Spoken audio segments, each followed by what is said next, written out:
Dans un monde inondé de tendances éphémères et de voix contradictoires, élever des enfants représente un défi unique. Les parents sont chargés de façonner les cœurs et les esprits des jeunes. Ils préparent la prochaine génération à naviguer dans un monde complexe. Le poids de cette responsabilité est immense. Beaucoup de parents se retrouvent à la recherche d'une boussole. Cette quête de conseil est universelle. Une source de sagesse éternelle offre des principes intemporels. Cette source est la Bible, en particulier les enseignements de Jésus-Christ, qui illuminent le chemin de la parentalité chrétienne.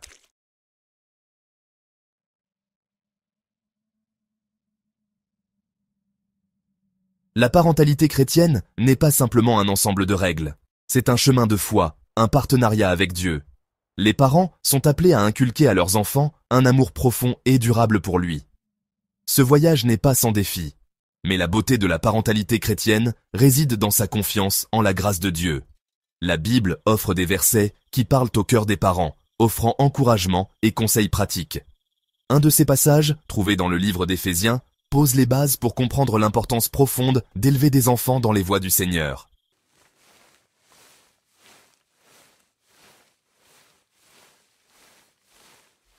Éphésiens 6, 1 à 4 dit « Enfants, obéissez à vos parents, dans le Seigneur, car cela est juste. Honore ton père et ta mère. C'est le premier commandement avec une promesse, afin que tu sois heureux et que tu vives longtemps sur la terre. Et vous, pères, n'irritez pas vos enfants, mais élevez-les en les corrigeant et en les instruisant selon le Seigneur. » Ces versets sont plus que des mots sur une page. Ils constituent un mandat divin, un appel à l'action pour les parents. Ils établissent un cadre pour comprendre les rôles et les responsabilités au sein d'une famille chrétienne.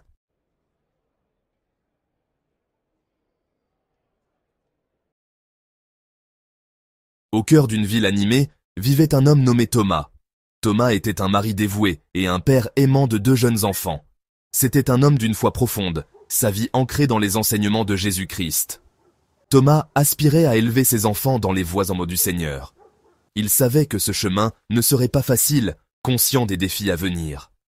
Pourtant, Thomas était déterminé, s'accrochant à la promesse d'être le meilleur père possible. Son parcours de parent serait rempli de joie et d'épreuves, mais il était prêt à les affronter toutes, armé de sa foi.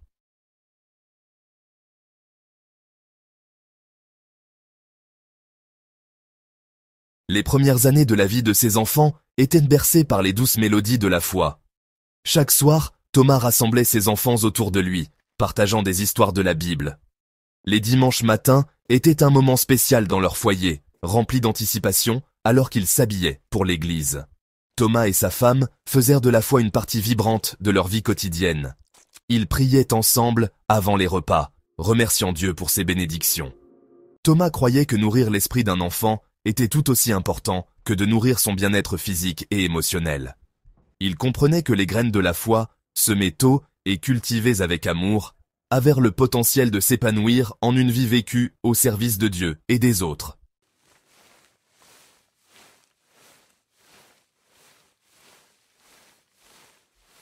Thomas réfléchissait souvent à un verset des Proverbes, « Instruis l'enfant selon la voie qu'il doit suivre, et quand il sera vieux, il ne s'en détournera pas. » Ce verset est devenu son principe directeur.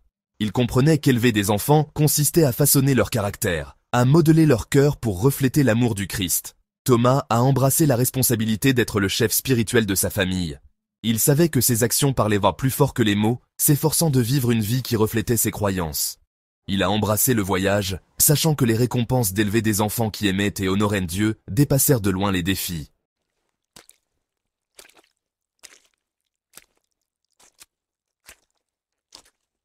À mesure que ses enfants grandissaient, Thomas commençait à remarquer un changement. Le monde extérieur, avec ses tentations attrayantes, commençait à s'infiltrer dans leur vie. À l'école, ses enfants rencontrèrent des camarades qui remettèrent en question leur foi. Thomas observait ses enfants aux prises avec ces nouveaux défis. Il ressentait une pointe de peur, s'interrogeant sur sa capacité à protéger ses enfants des influences négatives. Il savait qu'il ne pouvait pas les protéger des réalités du monde. Il réalisa que c'était un moment décisif dans son parcours de parent, un test de sa foi et de son engagement.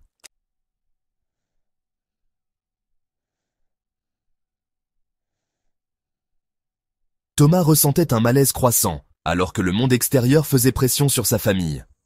Internet, avec ses promesses de connexion et de divertissement, présentait également des dangers. Il voyait l'influence des pères se renforcer, leurs valeurs souvent en contradiction avec celles de leur famille. Thomas remarquait un changement dans les conversations de ses enfants, une subtile remise en question de leurs principes. Il reconnaissait ces signes d'une foi assiégée. Thomas savait qu'il ne pouvait pas simplement se fermer au monde. Il comprenait que ses enfants devaient apprendre à naviguer dans les complexités du monde. Mais comment pouvait-il les équiper pour une telle tâche ?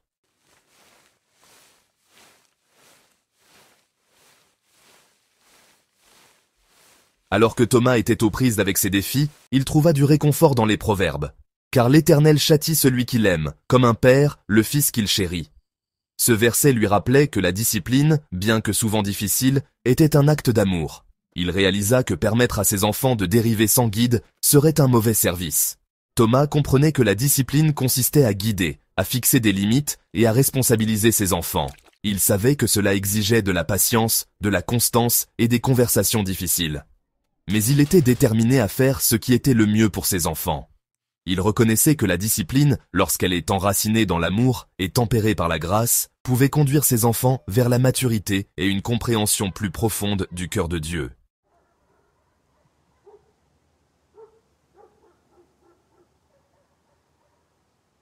Thomas s'accrochait aux paroles de Jude. « Pour vous, bien-aimés, vous édifiant vous-même sur votre très sainte foi, priant par le Saint-Esprit. » Il réalisa qu'il ne suffisait pas de simplement signaler les pièges du monde. Ils devaient activement cultiver un environnement où leur foi pourrait s'épanouir. Les dévotions familiales ont pris une importance renouvelée dans leur foyer. Ils se rassemblaient, non par obligation, mais par un désir partagé de se connecter avec Dieu et les uns avec les autres. Ces moments sont devenus sacrés, renforçant leurs liens familiaux et approfondissant leur foi.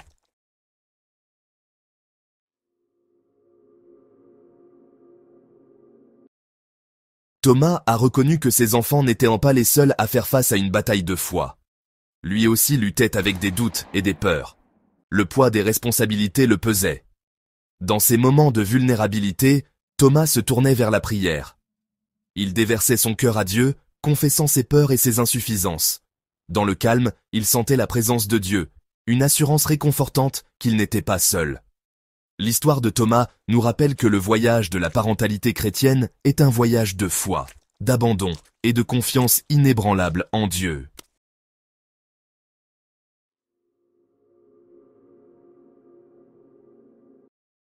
Un soir, alors que Thomas était assis seul dans son bureau, ses yeux tombèrent sur un passage familier. « Soyez toujours joyeux, priez sans cesse, rendez grâce en toutes choses. » Il réalisa qu'au milieu de ses soucis, il avait oublié l'importance de la gratitude. Ce soir-là, Thomas fit un effort conscient pour changer son point de vue. Au lieu de s'attarder sur ses peurs, il commença à remercier Dieu pour ses enfants et les moments de joie qu'ils apportaient dans sa vie. Il remercia Dieu pour sa femme et leur famille d'église. Pendant qu'il priait, un sentiment de paix l'envahit, un rappel que Dieu était aux commandes et qu'il ne les abandonnerait jamais.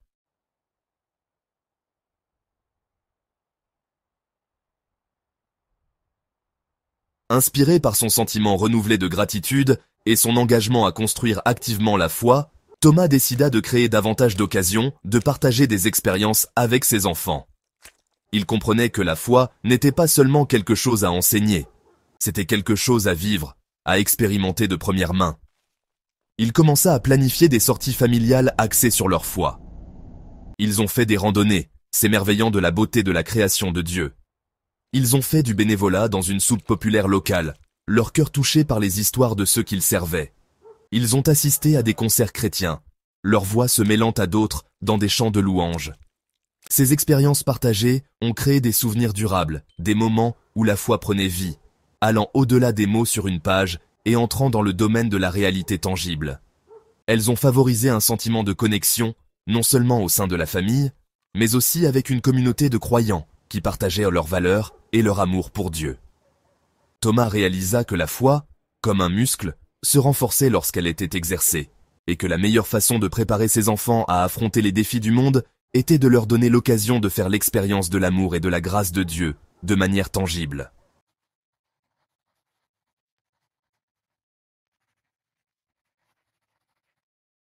Un soir, alors que son fils se débattait avec un devoir particulièrement difficile, Thomas se retrouva à réfléchir au psaume 119, verset 105. « Ta parole est une lampe à mes pieds et une lumière sur mon sentier. » Il réalisa que même si les expériences partagées étaient inestimables, elles devaient être ancrées dans une solide compréhension de la parole de Dieu.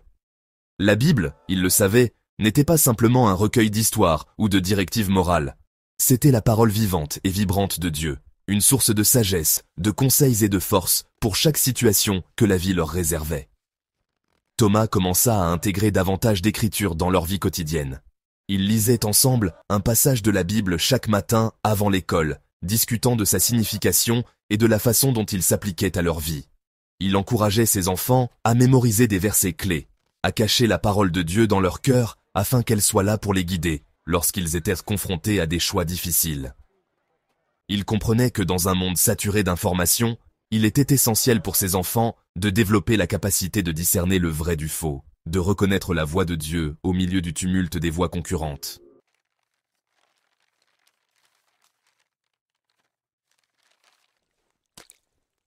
Un soir, alors que la famille était réunie pour le dîner, Thomas remarqua un air sombre sur le visage de sa fille. Lorsqu'il s'enquit, elle lui confia avec hésitation qu'elle avait des doutes sur sa foi.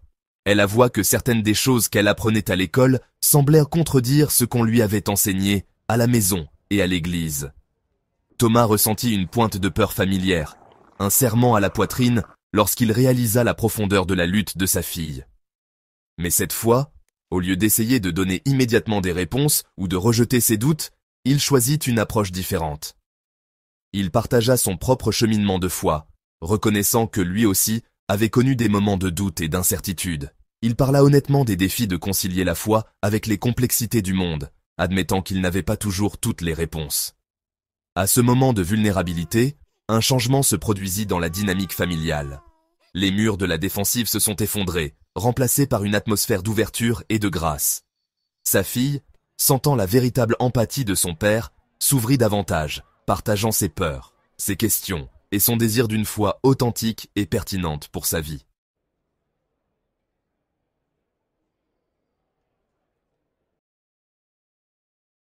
Ce soir-là, alors que Thomas réfléchissait à l'honnêteté de sa fille, il se sentit attiré par les paroles de Jacques.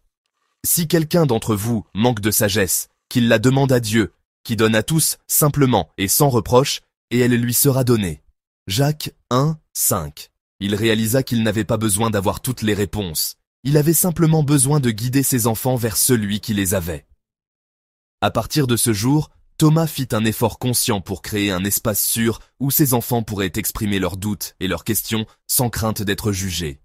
Il les encouragea à chercher des réponses, non seulement auprès de lui ou de leur mère, mais aussi dans la Bible elle-même et par la prière. Il leur apprit à aborder leur foi avec un esprit de curiosité, à se débattre avec des concepts difficiles et à avoir confiance que Dieu les rencontrerait dans leurs recherches. Il voulait que ses enfants s'approprient leur foi et non pas simplement les rites. Thomas comprenait que la vraie foi n'était pas une acceptation aveugle, mais une recherche de compréhension et une lutte contre le doute. Il voulait que ses enfants sachent qu'il était normal de poser des questions difficiles, de se débattre avec des concepts difficiles et de chercher la vérité avec un cœur et un esprit ouverts.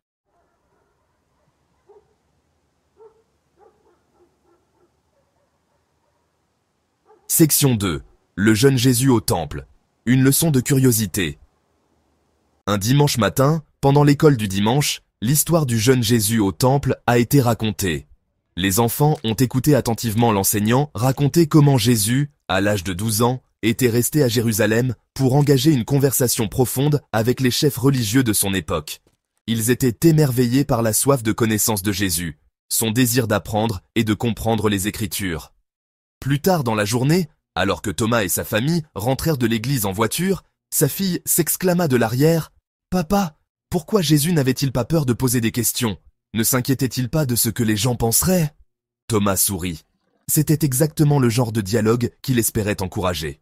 « C'est une excellente question, ma chérie, » répondit-il en garant la voiture sur le côté de la route afin de pouvoir accorder toute son attention à sa fille. Jésus savait que poser des questions n'était pas un signe de faiblesse, mais un signe d'un cœur désireux d'apprendre et de grandir. Il n'avait pas peur de remettre en question le statu quo, de creuser plus profondément et de chercher une meilleure compréhension de la vérité de Dieu. Thomas poursuivit en expliquant que la vraie foi ne consistait pas à accepter aveuglément tout ce qu'on leur disait, mais à s'engager dans leur foi, à poser des questions difficiles et à chercher des réponses par la prière, l'étude et le dialogue.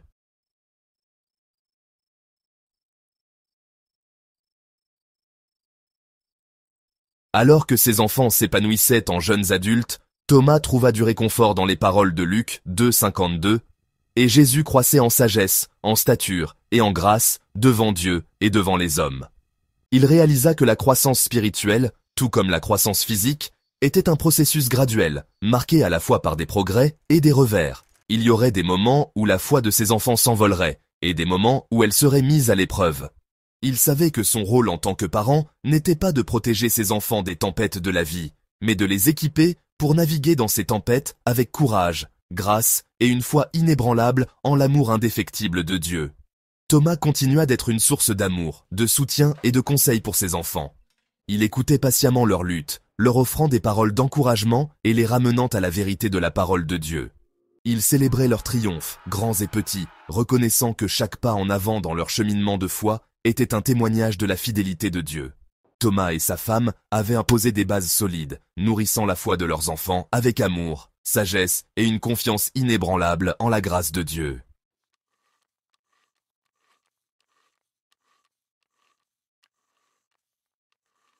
Des années plus tard, alors que Thomas regardait ses enfants, maintenant adultes, avec leur propre famille, il ressentit une vague de gratitude l'envahir. Son fils, un homme d'affaires prospère, était activement impliqué dans son église, utilisant son temps et ses ressources pour servir les autres. Sa fille, une artiste douée, utilisait ses talents créatifs pour partager l'amour de Dieu avec le monde, ses peintures reflétant la beauté et l'émerveillement de sa foi. Ses enfants n'avaient pas seulement embrassé la foi, mais ils se l'étaient appropriée, la tissant dans la tapisserie de leur vie, de leur carrière et de leurs relations. Ils étaient devenus des exemples éclatants de la foi en action, des témoignages vivants du pouvoir transformateur de la parole de Dieu. Alors que Thomas regardait les visages de ses enfants et petits-enfants, leurs yeux pétillants d'amour pour Dieu et les uns pour les autres, il réalisa que le désir de son cœur avait été exaucé. Il avait été témoin de l'épanouissement miraculeux de la foi dans la vie de ses enfants, un témoignage de la fidélité de Dieu envers ceux qui le cherchent de tout leur cœur. À ce moment-là, Thomas ressentit un sentiment de paix accablant, une joie profonde qui ne vient que de savoir qu'il avait bien couru sa course, qu'il avait terminé le parcours et qu'il avait gardé la foi.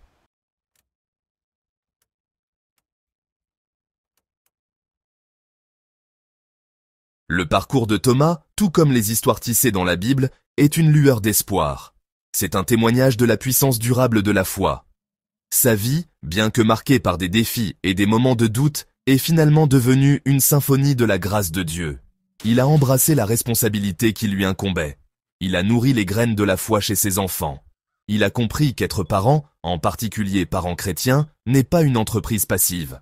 C'est un engagement actif et continu à guider, à nourrir et à inculquer des valeurs qui façonneront les générations à venir. L'héritage que Thomas laisse derrière lui n'est pas un héritage de richesse matérielle ou de succès mondain, mais un héritage de foi. C'est un héritage qui se murmure à travers les générations, nous rappelant que le plus grand héritage que nous puissions léguer à nos enfants est l'amour inébranlable de Dieu. Son histoire est une inspiration pour les parents, un léger coup de pouce pour nous rappeler que les valeurs que nous transmettons aujourd'hui résonneront dans l'avenir.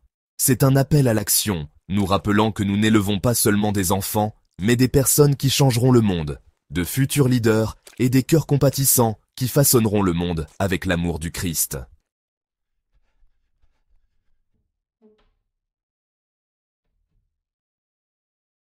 En quittant Thomas et sa famille, gardons leur histoire dans nos cœurs. Inspirons-nous de leur engagement envers la foi. Rappelons-nous les leçons apprises. Souvenez-vous de la puissance de la prière. Proverbe 26. Souvenez-vous de l'importance de donner le bon exemple. Proverbe 20:11. Souvenez-vous, surtout, que nos enfants sont un cadeau. Proverbe 22:20. Relevons le défi de la parentalité chrétienne, non pas comme un fardeau, mais comme une vocation sacrée. Prenons soin des jardins du cœur de nos enfants, avec amour, avec sagesse et avec une foi inébranlable que Dieu nous rencontrera dans le désordre, dans les doutes et dans les triomphes. Alors, que vous commencez votre semaine, souvenez-vous des paroles de Jésus. Que votre lumière luise ainsi devant les hommes, afin qu'ils voient vos bonnes œuvres, et qu'ils glorifient votre Père qui est dans les cieux. Matthieu 5, 16. Allez et faites de même. Partagez l'amour du Christ, nourrissez la foi de vos enfants, et observez avec émerveillement Dieu accomplir des merveilles dans votre famille et dans le monde qui vous entoure. N'oubliez pas d'aimer cette vidéo, de vous abonner à notre chaîne et de partager ce message avec d'autres parents qui pourraient avoir besoin d'un peu d'encouragement dans leur parcours. D'ici la prochaine fois, que Dieu vous bénisse abondamment, vous et vos familles.